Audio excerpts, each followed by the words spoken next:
അപ്പോൾ എല്ലാ കൂട്ടുകാർക്കും തമിഴ് ലേണിംഗ് വീഡിയോസിന്റെ 14ാമത്തെ എപ്പിസോഡിലേക്ക് സ്വാഗതം. അപ്പോൾ ആദ്യം തന്നെ നിങ്ങളോടൊക്കെ ഒരു വലിയ താങ്ക്സ് പറയാനുണ്ട്. കാരണം നിങ്ങളുടെയൊക്കെ സപ്പോർട്ട് ഉള്ളതുകൊണ്ട് മാത്രമാണ് നമ്മൾ ഇവിടം വരെ എത്തിയിട്ടുള്ളത്.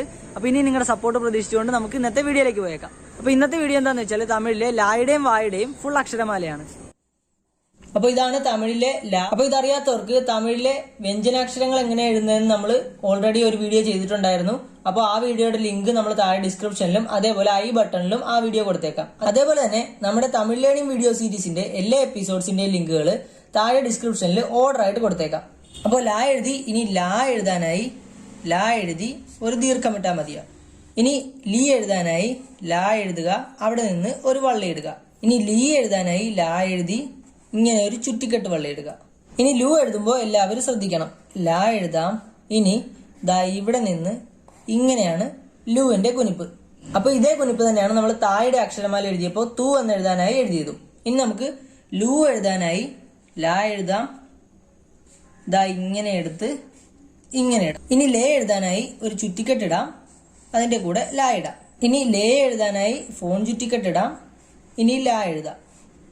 ലൈ എന്ന് എഴുതാനായി ലൈയുടെ ചുറ്റിക്കെട്ടിടുക, ല എഴുതുക.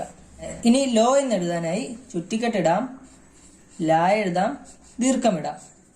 ലോ എന്ന് എഴുതാനായി ഫോൺ ചുറ്റിക്കെട്ടിടാം, ല ഇടാം, ദീർഘമിടാം.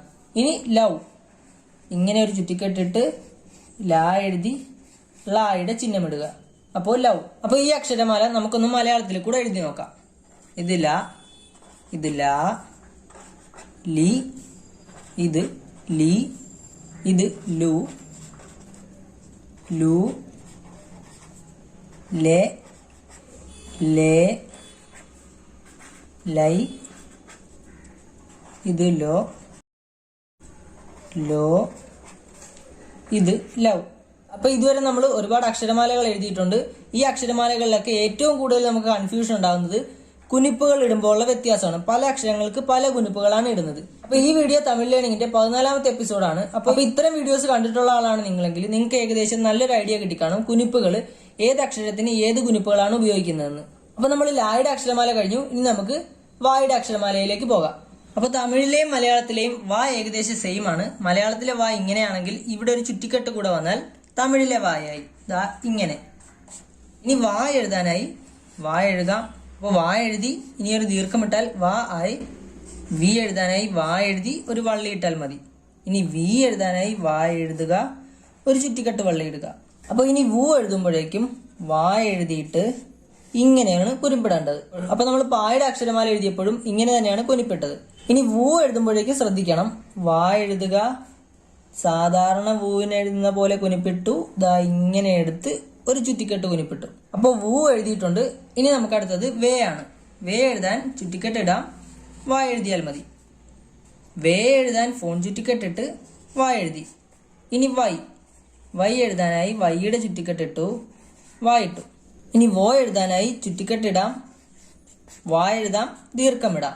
ഇനി വോ എഴുതാനായി ഫോൺ ചുറ്റിക്കെട്ടിടാം, വാ എഴുതുക, ദീർഘമിടുക. ഇനി വവും കൂടെ ഉള്ളൂ. അപ്പോൾ ചുറ്റിക്കെട്ടിട്ടു, വാ എഴുതി. ഇനി വൗവിന് ളായുടെ ചിഹ്നമാണെന്ന് നമുക്ക് എല്ലാവർക്കും അറിയാലോ. അപ്പോൾ വായുടെ അക്ഷരമാല നമ്മൾ മലയാളത്തിൽ എഴുതുമ്പോൾ വാ, വാ, ഇത് വി, വി, വു, ഇത് വു, വേ, വേ ആണ്, വൈ, വോ, വോ, ഇത് വൗ. എന്നാൽ മലയാള അക്ഷരമാലയിൽ വു കഴിയുമ്പോഴേക്കും വിറു എന്നൊരു അക്ഷരമുണ്ട്.